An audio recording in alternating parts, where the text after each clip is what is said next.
বর্গমূল নির্ণয় 1 থেকে 20।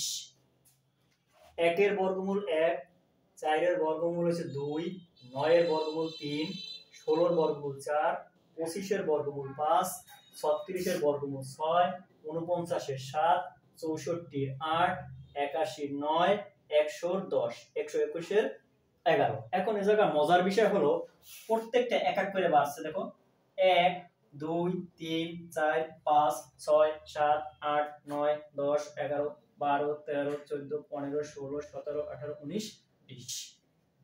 এখন যদি আমি যে কোনো একটা দিকে বোঝানো যাবে, যদি আমি 9 এর 2 বার গুণ করি 9 9 81 হয়, অথবা 8 এর 2 বার গুণ করলে মানে 8 এর যদি বর্গ করি তাহলে 64 হয়, 8 8 64, আবার 64 এর বর্গ করলে বর্গমূল করলে 8 হবে। আবার 7 এর যদি আমি বর্গ করি তাহলে হবে 49, আর 49 এর যদি আমি বর্গমূল করি তাহলে হবে 7। এভাবে প্রত্যেকটাকেই আমি করতে পারি। যেরকম 16 এর যদি আমি 2 বার গুণ করি তাহলে হবে 256, অথবা 256 এর বর্গমূল করলে হবে 16। এভাবে প্রত্যেকটাকেই করা যাবে।